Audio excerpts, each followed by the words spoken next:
மத்திய பிரதேச மாநிலம் ஜபல்பூரில் உள்ள பார்கி அணை பகுதியில் நிகழ்ந்த கோர படகு விபத்து ஒட்டுமொத்த தேசத்தையும் உலுக்கியுள்ளது.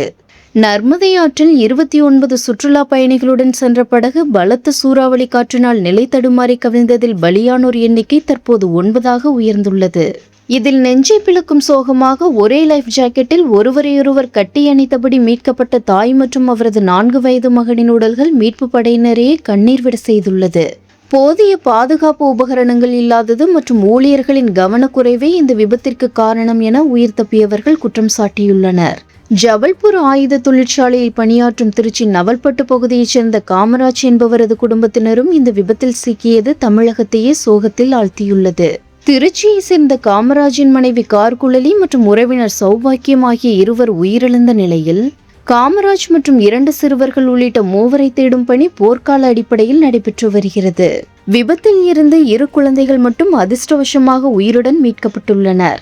தமிழகத்தைச் சேர்ந்த 5 பேர் இந்த விபத்தில் பலியாகி இருக்கலாம் என்ற அச்சம் நிலவி வரும் சூழலில் மாயமானவர்களை தேடும் பணி தீவிரப்படுத்தப்பட்டுள்ளது.